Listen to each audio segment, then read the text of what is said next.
sidii wada ogsoonahay Somaliland laga soo bilaabo 1991kii waxay madax banaaneeda la soo noqotay 18kii May inta wixii ka dambeeyay horumar badan oo xagga dhaqaalaha xagga siyaasadda iyo xagga dawladnimada ayaa la sameeyay laga soo bilaabo waqtiyadaas Somaliland may helin maalgelin dabadeed oo badan marka laga yimaado DP World oo dekada magaalada Berbera maalgelin ku sameeynayay sanadihii ugu dambeeyay waxaanu toddobaadkan aanu la kulnay wasiirka horumarinta maalgashiga ee Somaliland mudane Maxamed Axmed Cawad oo aanu weydiinay su'aalo badan oo ay ka mid yihiin waa maxay sababta Somaliland u heli weyday maalgelin badan oo dibadda ka timaada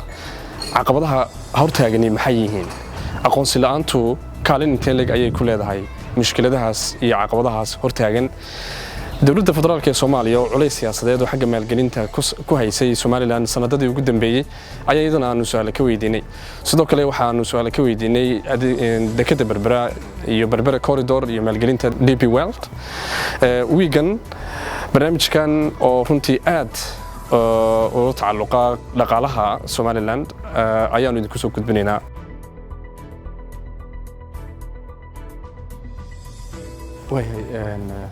وزير محمد أحمد عود كسر برنامج كأرمها كيس كأفريقيا وأن يمك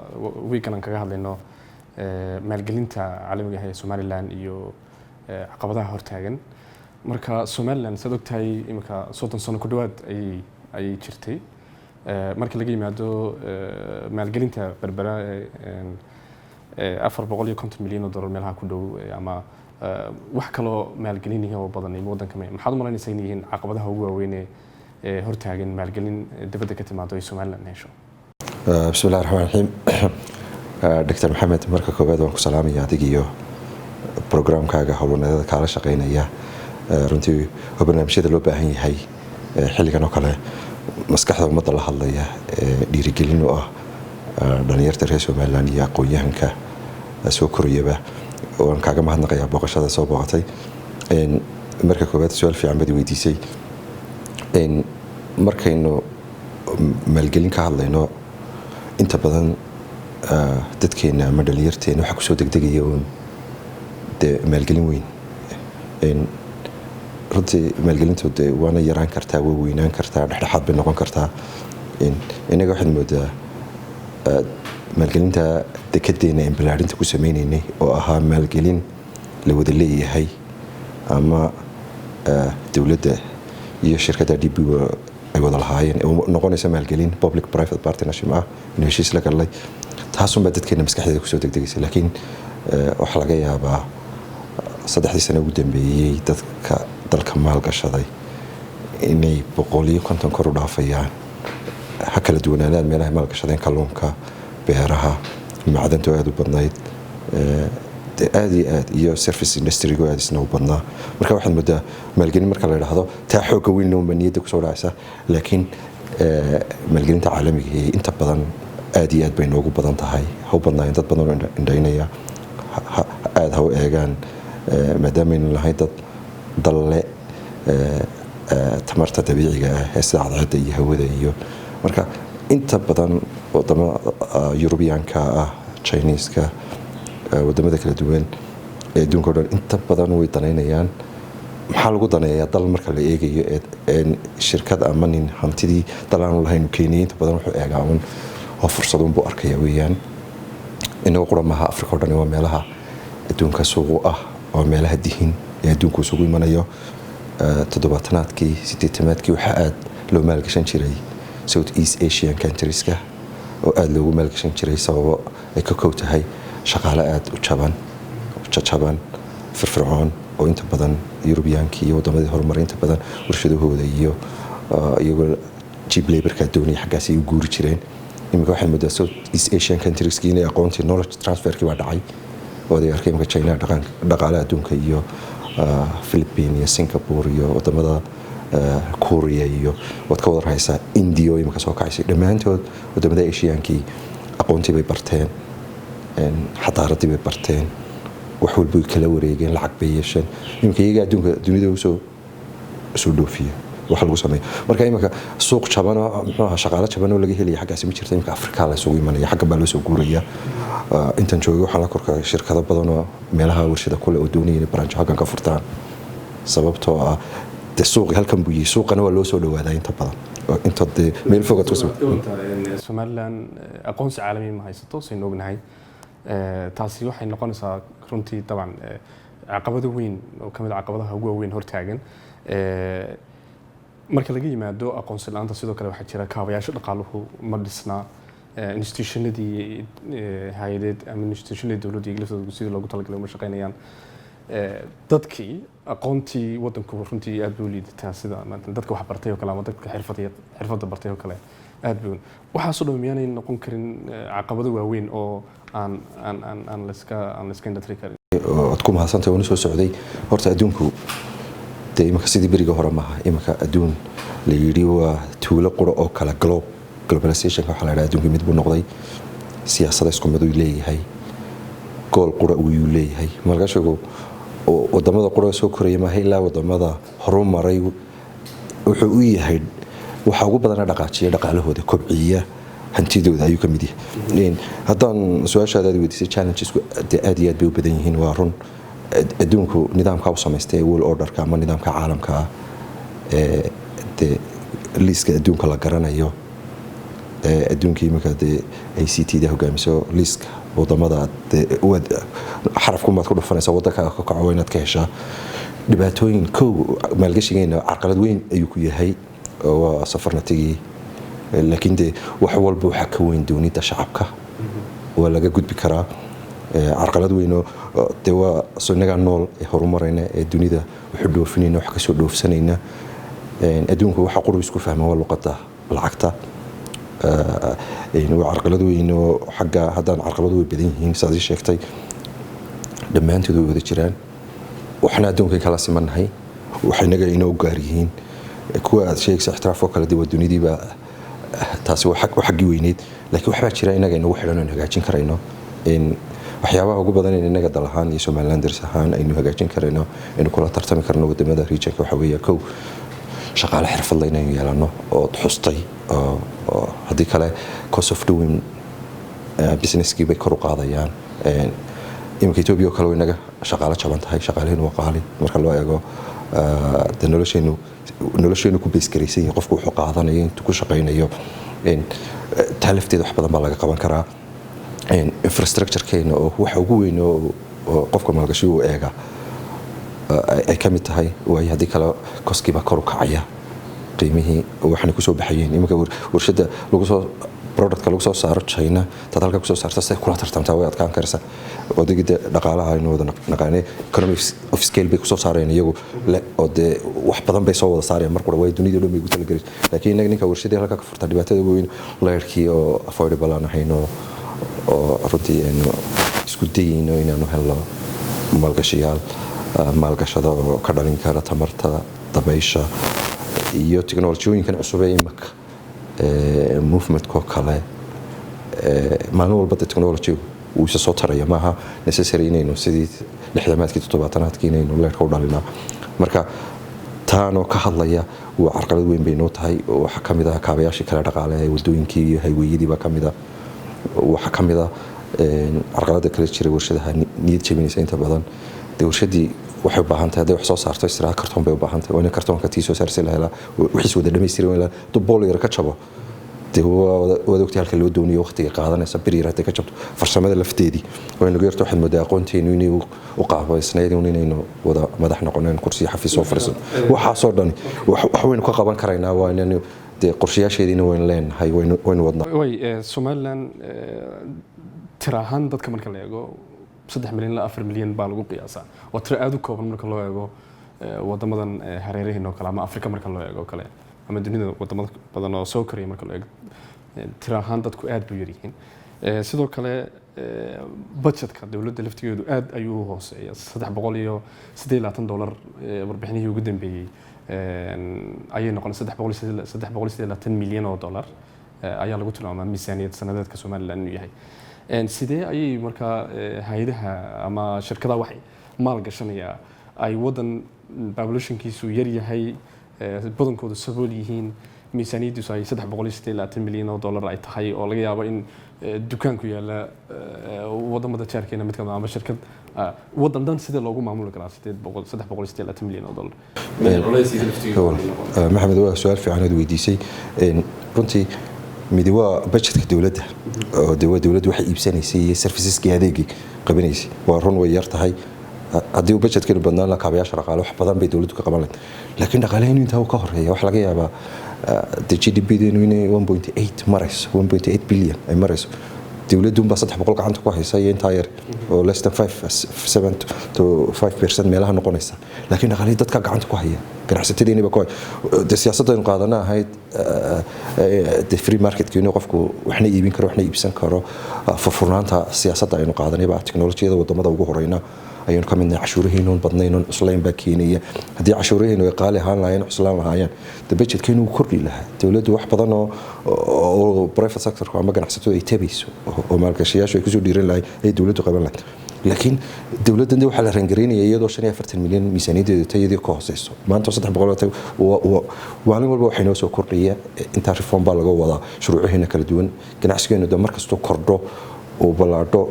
waxa weeyaan budgetku kordhaya laakiin marka dal la maal gashanayo ma macnaheedu waxa lagu xisaabtamayaa populationka dadka laakiin waa loo soo dhawaanaya weeyaan imika kale wadamada jaarka Netherland localka populationkooda aad buu badan yahay oo shirkado badan iyo dad badan oo doonaya iyaga maadaama siyaasadaha wadamada qaarkood inay siyaasadooda adag tahay xidhan tahay baa laga yaabaa inuu ka furfuran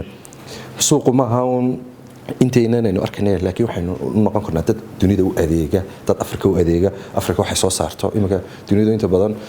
Southeast Asia waxna loo dhoofiyo waxna laga soo dhoofiyo oo Indian Ocean ka imika adduunku bari un buu socdaa galbeed inta badan wax badan looma dhoofiyo waxna laga soo dhoofsado marka maadaama inuu imika kale wadamada Afrika bariga shishe ama Afrikada galbeed China India oo imika dhaqaalahoodu ka bacayo waxna loo dhoofinayo oo wixii raw materialka ay u baahnaa wax laga sameeyo loo dhoofinayo Somaliland demaynan dooran locationka Ilaahay baa inagu abuuray Ilaahay baa inay dejiyo waxyaabaha ugu badan ee ku soo jeedan karno maalgash locationka degan sababta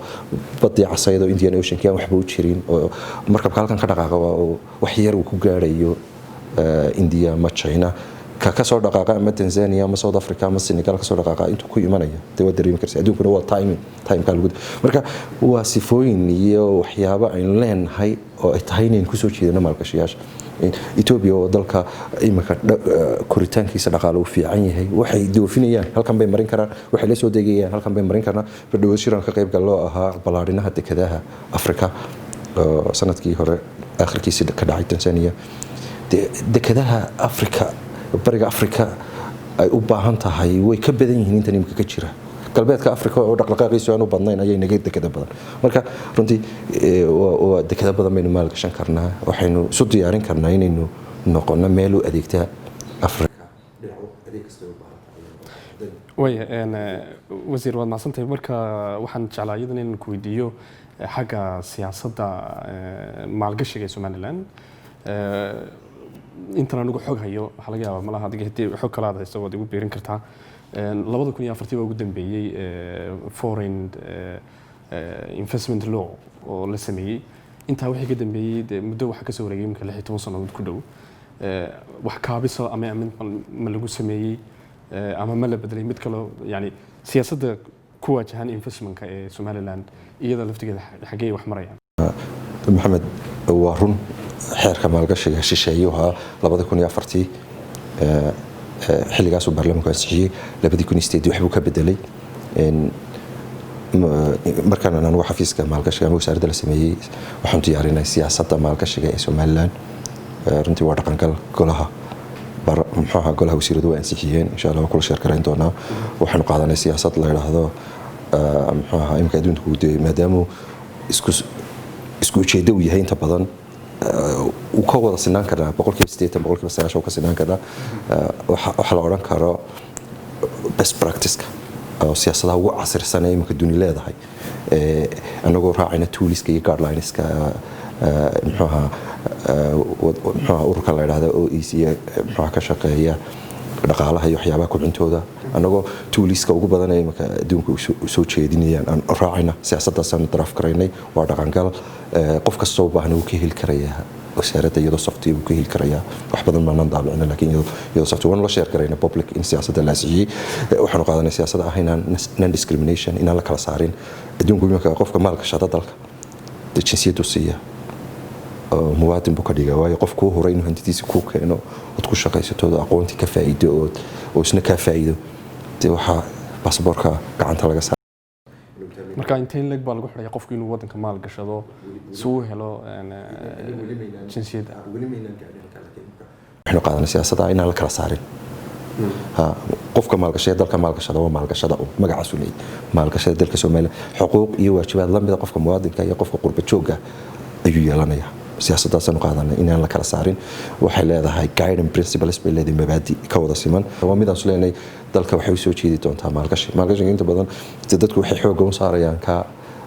ajaanibka ama shisheeya laakiin maalgashiga ugu badan in xoog saarayna waxa weeyaan oo ganacsatada inta badan wax soo dejinaysa in ku caanamaalay inay maanta beero yeeshaan oo halkan wax ka beeraan inay kalluunkeena iyo wixii ka faa'iideysan in dunida wax u dhoofin karaan imika wadankan jaarka ay nahay Ethiopia waxa laga yaabaa in Asia loo keeno kalluunka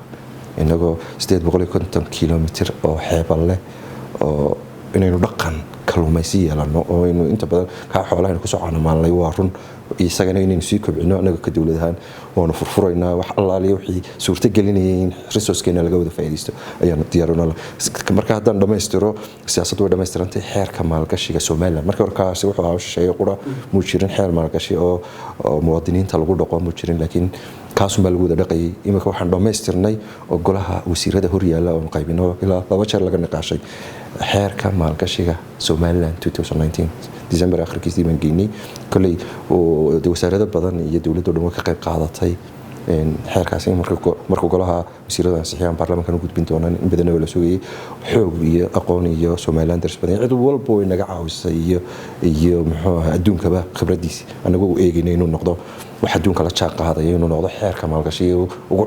casarsan adduunku imika leedahay inuu noqdo waayo ka 10 sano la ansixiyay mar walba marka shaqadii la qabto shirkadii ama nin ganacsade dal maal gashaday dhibaato imanaysa dhibaatadii baa la discuss gareynayaa kadib xeer loo bedelayo la dhastaasay ku qurux badan marka kii ugu casrisanaa inuu yeelanayo insha Allah wasiir waad maasantay waxa kaloon jeclaa su'aalaha kulay aan aad ka wadaneynay inaan ku weydiiyo waxa ku jiray siyaasadda maalgelinta caalamiga marka la eego gaar ahaan siyaasaddan dawladda federaalka Soomaaliya ay maadaama iyagu ay yihiin entity-ga imika la aqoonsan yahay dunida ay aqoonsan tahay culays weyn bay ku hayaan dabcan maalgelin kasta oo dibadda ka imanaysa oo Somaliland timaada waxaan ognahay DP World iyo meesha isla gaadheen inay ku tilmaameen inaan sharci ahayn arrimahaas sidee ay Somaliland maalgelinteeda caalamiga mustaqbalka hadday tahay iyo hadday tan ma jirtaa siyaasadahan sidee u saameynaysaa arrintaas وسؤال في عن لكن تو إتبادن كورنادي شركة مالك شتى يوغندا نراهدا نسومالنا نراهدا ما أقول سني مالك شيء كذا ساسو كله نوعا دكان تاعي مركز تبوك داليان أو دال وحمامولا نكى كتاليا. internationally وده دسكو كندي اليوم يجون هنا كرتانا يراهدا ورما معمولا nimankiina adduunka inoo sheegay halka ma maamulaan hanoo goynina inay yiraahdaan bay laakiin taas waa loo goyn weeyaan la goynay iyaguna dayna yaro damiis ama Twitter ama meel fadhiya inuu yiraahdo halkaana ka taliya adduunka waxa la isla waafaqsan yahay dawladnimo ninkii ka taliya booliskiisa ciidankiisa nidaamkiisa iyo shuruucdiisu ay ka shaqeyso shuruucda Somaliland ka shaqeeya berber waxa lagu maalgashiyay xeerarka Somaliland baa lagu heshiiska lagu galay xeerarka iyo dastuurkeena iyo nidaamkeena ayuu waafaqsanaa waxa baarlamaanka loo horgeynay maalgashi kastoo dhalinaya culays dhaqaale iyo siyaasadeedba saameyn baarlamaanka loo saasoo kale waxa ay loo horgeeyay marka dastuurkeena iyo shuruucdeena bay waafaqsan tahay markastoo hadal ka keenaan anaga sumcad bay noo sii kordhisaa kharash badan oo naga bixila promotionka iyo sumcad bay noo soo kordhisaa mar walba adduunku waa soo raadsadaaba buuqaasaabanu ayaan laakiin platform bay isticmaalayaan ay haystaan oo ah in Soomaaliya ay dunida ay aqoonsan tahay awoodoodu intay doontaba ha lagato iyagoo aan awood buu lahayn mararka qaarkood inay xataa magaalada muqdisho laftigeeda aanay controli karin gobollo badan oo Soomaaliya ka mid aanay gacanta ku hayn haddana waxay isticmaalayaan platformka ah in ay international community ga aqoonsan yahay wasiirkooda arrimaha dibadda iyo wasiirkooda qorsheynta waraysiyo badan laga qaaday waxay tilmaamayeen inaanay aqoonsanayn heshiiskaas Soomaaliland la gashay DP World markuu wasiir ama nin mas'uul oo dawlad kala jooga hadal kastoo yiraahdo miyuu joojiyay maalgashigii DP World iyo maalgashiyadii kale dalka ma joojintay maalgashiyaashu indhahooda ku arkeen wixii saxana inay qaataan wixii qaldanana ninku kulliba markuu imanayo ninka maalgashiga dalka wuxuu arkayaa fursad iyo fursadaas ku faa'iideysanaya waqtiga iyo fursadaas ku faa'iideysanaya maxaa ku dhiirigeliyay marka DP World inay Soomaaliland ay maal gashato fursad bay u aragtay inay faa'iido ka dhalin karaysa aragtay waxay aragtay dekad weyn oo casriya oo Afrika ay adeegsan karto oo halkan baabumandam taala oo qurux badan oo faa'iido keentay ma ahayn sadaqad oo shaqaysanaysa heshiis baa la wada galay waa la qiimay hantideena inoogu jirta la eegay intaasaan gelinaya intaasoo sanaan idin maamulaya bay tira aqoon been intaasoo aqoona ka faa'iideysaan sida dekada loo maamulo dhowr iyo 70 sida California iyo muxuu ahaa wadamada kaleba ay u maal gashanayso bay berberina ay aragtay ay ka mid tahay saasun bay laakiin marka aynu eegno DP World Dubai Port World company la yiraahdo maalgelin badan ay ku sameeyeen wadamada qaarkood oo ku fashilmeen sida Djibouti oo kale waxaan filayaa Yemen laftigeeda inay mushkilad ka jireen maxay kaga duwanaan kartaa wada malaynaysa maalgelinta ay berbera ku sameeyaan projectada hore ay ku fashilmeen ka maalgashi saasoo kale la geliyo heshiis baa la galaa heshiiska maxkamada jira international arbitration baa jira meelaha lagu garbaxa anagu Soomaaliland han jabin mayno diyaar waxaan nahay inaanu fulino heshiis wax ku yaala iyaguna soo fari lahayn marka dadkii ku wayno wada oo Facebook koobad waxa inoo dhamaaday waxa ka daran shaqo wanaaga iyo aqoonta iyo nidaamka iyo sida adduunku u shaqeeyay aynu ka baranayno iyagoo operating dekada inaga iska leh Soomaaliland ma iska leh laakiin waxaynu maalgashi sameeyeen inay maamulaan oo casriyeeyaan oo shaqada wadaan waqti inta la gooyaan hadday wadan isfahmi waayaan ma necessary inay Soomaaliya kule dhowr iyo 60 dal bay ay dhowr iyo 60 dal dekedood bay maamulaan qaarna way isfahmi waay karaan qaarna way isfahmi karaan kolba waxay ku xiran tahay danaha iyo heshiiska markaad gelisid sidoo ku eegi wadamada qaar baan u cuntami karin heshiiska kale inay oran karaan waan ka baxaynaa wixii ka dhalanaya heshiisyada ay galaan laakiin inaga ilaa hadda way dekedeena si fiican bay noogu socotaa wax allaaliyo xalqalada iyo wax dhiba oo ka taaganna ma jiro okay marka way wax aanu nimaadno maalgelinta ugu weyn ee Soomaaliland ilaa hadda heshay oo taas DP World berbera dekada berbera iyo balaarinteeda waxaan ognahay in markii wadanka taban la keenay buuq badan ay keentay oo baarlamaanka laftigiisa la isku gacan saaray maxaa keenay inay gudaha ka keento ama ka dhaliso iska horimaad badan oo xisbiyada mucaaradka hadii tahay gaadha xataa heer golaha ay iska can saaraan waxa weeyaan marka xorriyadda iyo dimuqraadiyaddu markay ka hanaaqado dal qof walba sharci dhinac ka akhrisanayo ayaa keenay buuqa in qof walba ka hadlo berigi hore adduunka media cid heli jirta way koobnayd maanta qof walba qofka awrkiisa geeliisa la jooga halka ka soo comment gareynaya ka soo hadlay ra'yigiisa dhiibanaya marka yani waxa haydoon ma ahayn de marka wax la maamulayo cidda xukuumadda kolba markaa gacanta talada dalka ku haysa ayaa la leerinka iyo soo jeedinta iyo horeynta waxaanu samaysanay sistamyadan kala duwan ee baarlamaanka inuu check gareeyo wixii siduu yahay oo shuruucdiisa iyo wixii soo dhan ta keenaysa taasun bay haytay inuu socodsiisay inuu maalgashiga maanta qof Somaliland oo aan ku faraxsanayn oo appreciate gareynin in dekada casri yeelano inaynu muxuu ahaa wadadeena berber corridor aan dhisno inaynu horumar gaarno inaynu ummadda wax la qaybsano dunida inaynu intaynu hadlayno yareyno intaynu fikirayno ee aynu shaqaynayno aynu badino aynu dhaqankii shaqada yeelano inaynu yeelana faa'iido badan bay inoogu wada jirta dhamaanteen xorriyadaha oo dastuurkeena iyo qawaaniinteenu sidaas u baakeenaya in wax walba su'aal la geliyo la yiraahdo ruuxaas maxay tahay laakiin wixii xaqiiqo ma mar walba shaqaynay okay waa sax wasiir laakiin xogtan anigu aan helay waxa kamid ah intii aan departmentkan ku sameeyay mawduucan in baarlamaanka laftigiisa dawladda laftigeeda isku dayeen inay xoog ku mariyaan oo dadka qaar ay aaminsan yihiin in xoog lagu baaskareeyay oo dawladdu ay xoog ku baaskareysay markii mucaaradad badan ay ka hor timid maxaad arrinkaas aad ka odhan lahayd xoog horta inta badan xoog ma jiro laakiin waxa weeyaan waa codun يعني وادي أركيو أنا كحكومة هاني تنجونين تشيء أنه نوجيني برلمان كسور تستيني عد كذا إلا نقوي ذي ترى كبضان أنت وحي وأركاني مصلحة الكول شرطنا باسكرية وكا تشعب كصوتورتي برلمان كانوا ما ندورن أنه رئيس مالاندرز كعودي ويريد كسور دتك نمتلي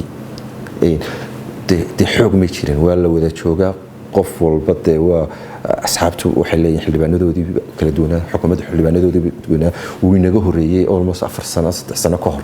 أيها هالشيء كاسي تحسون بمر والبسود على النساء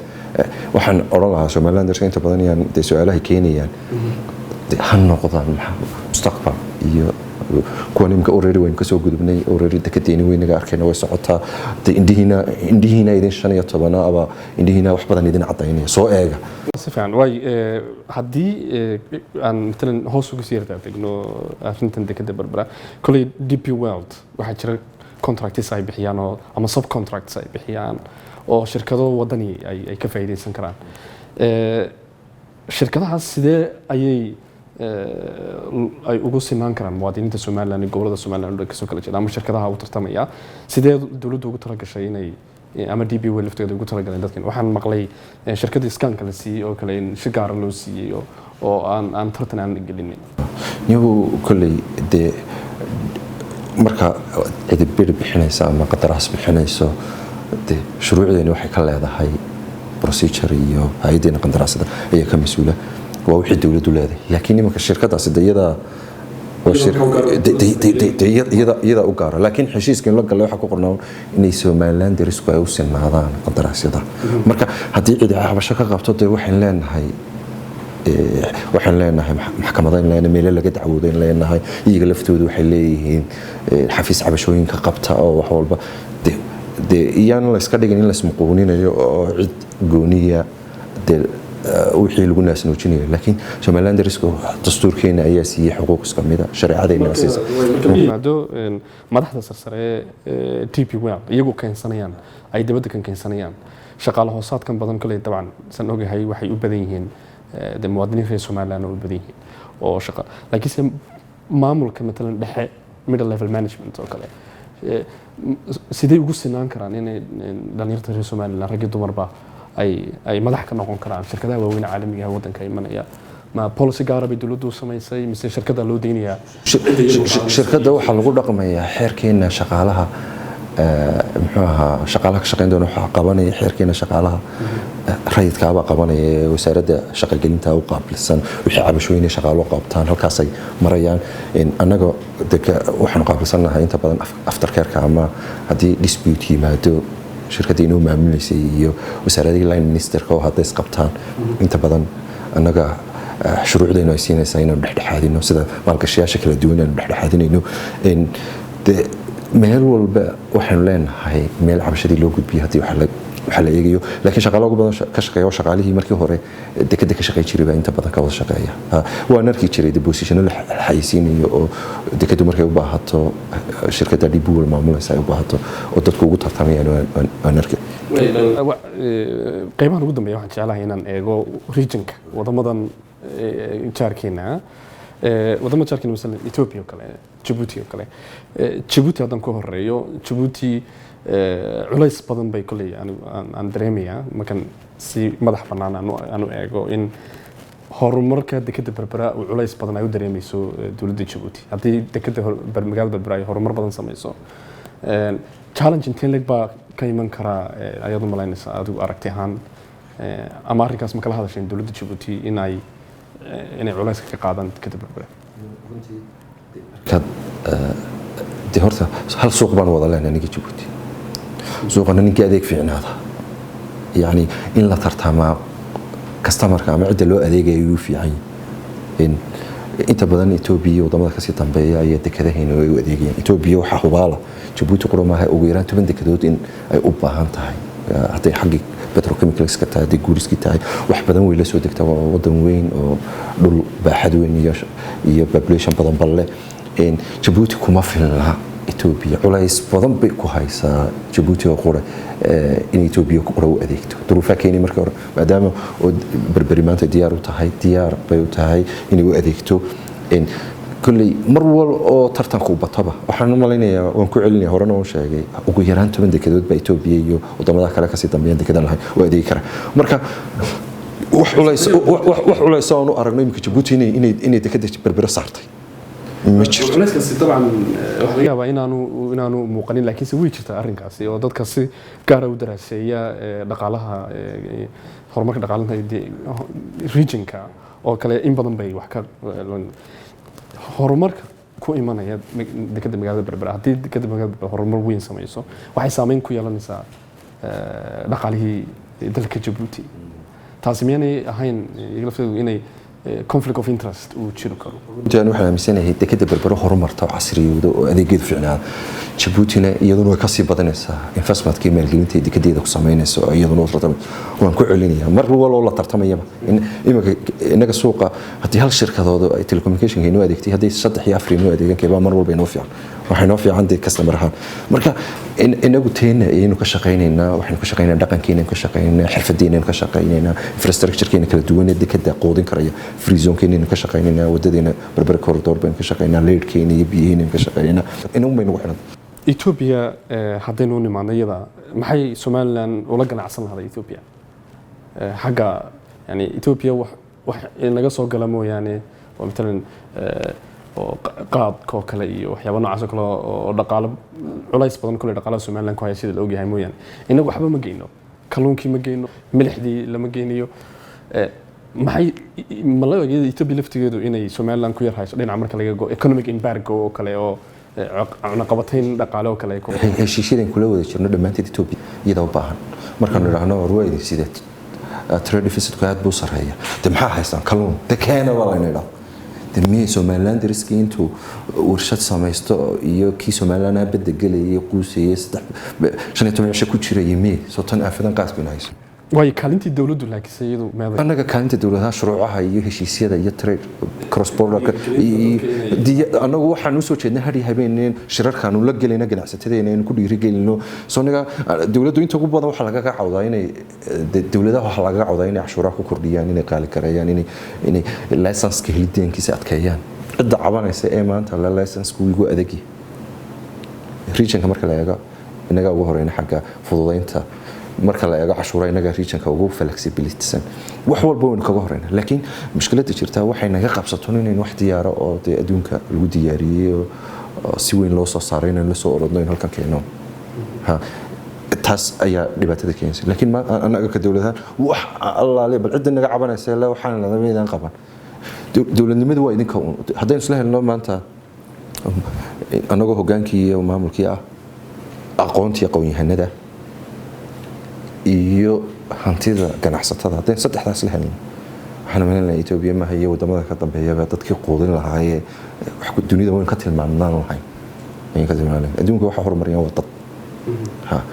taasana nagu tabaynaa diyaaruna way ugu dambeyntii wasiir waxaan ku weydiin lahaa maxaa la qaban kari lahaa lagu horumarin kari lahaa si loo soo jiito maalgeliyaal caalamiya oo Somaliland ay hesho inta nimka hayso way in ka badan maxaad leedahay waa lagu horumarin karaa ama qorshayaal aad leedahay ma jirtaa way jiraan istaraatiijiyad baan ka leenahay oo ka koobtay inaan leerka maalgashiyaal u helno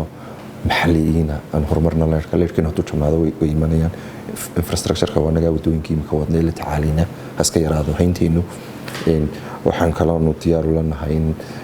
vocational iyo technical schoolskii farsamada dadkii farsamada gacanta ka shaqeyn lahaa la dhiirigeliyo la sameeyo qorshayaashana way noogu jirtaa waanu wadnaa ta kale ee dadka ka codsanaya waxa weeyaan dalkeenu wuxuu horumari karayaa waa marka uu qof walba inta ku soo aadan u qabto horumarku kama bilaabmo inaad waxaan qaban karin maanta oo aad ka sheekayso horumarku waa waxa yar la isu geeyay soo bixi markaad ka caysid adoo aqalka wixii ku yaala qabta shaqo taga sideen u gami karaysaa 24 saacadood adoon at least xitaa runta la sheego dadku la dhiirigeliyo hadalka wanaagsan oo la isu sheego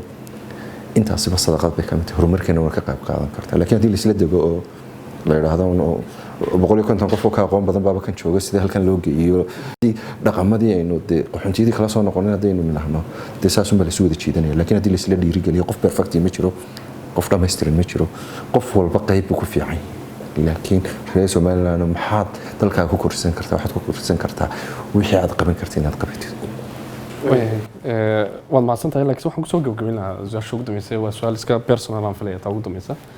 waxaa jira sidaan maqlay board wasaaraddu ay leedahay ayaan filayaa oo ah investment board ma garanaya sidee loo soo xulaa dadkaas maxay qabtaan miyaa loo siman yahay mise madaxweynaha magacaaba mise wasaaradda magacaawda wasaaraddu markii koobaad waxaa jiray wasaaradda ganacsiga iyo maalgashiga wasaaradda ganacsiga iyo maalgashiga markii jirtay markaas xeerka koobaad 2004 la diyaariyay ayaa sheegayay Somaliland Investment Board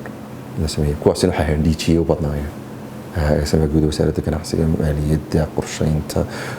bangiga dhexe Chamber of Commerce ka saasixay laakiin markii decreto lagu magacaabay wasaaradda laga dhigay boorkaas uu ka baxay go'aamada iyo maalgashiga waxa soo dhan xeer nidaamiyeen wuxuu awood u siinayay dhamaantood wasiirku u siinaya waxaanu ahayd best practice mu haynin board iyo xasi waayo mar walba in la fududeeyo way ka soo sheegayay in shahaadada maalgashiga qofka in uu helo liisan maalgashi inuu helo in adduunku isku hayaan wax la yiraahdo oo imika xeerkeenna aanu ka fikrayna sidaan ugu qaadan lahayn notification iyo approval ku waa in certification hela iyo notification inaad daatadii u heshaa in qofkii maalgashiga sectorkaas maalgashado dokumentiyadii wuxuu ku keenay already u hawshiisa oo permitkii line ministeriga uu gudbo shaqadiisa bilaabo oo waxa la diidayaa in waqti badan iyo corruption meesha laga saaray in qofku awoodiyo meesha ku soo ururto ayaa marka xeerarkan adduunka mar walba marka dhibaato timaado dib baa loo wada fariistaa dhibaatadii baa la xaliyaa sidii xeer looga dhigaa taasoo kale laakiin boardkaas imika ma jiro laakiin beriga hore xeerka hore ayuu ku jiray xeerkeenan dambe kuma jiro wasiir aad iyo aad baad mahadsantahay wasiirka maalgashiga Somaliland oo weekend barnaamijka arrimaha geeska Afrika martina ugu ahaa aad iyo aad baan kooga mahadnaqaynaa waqtigaaga aad baad mahadsantahay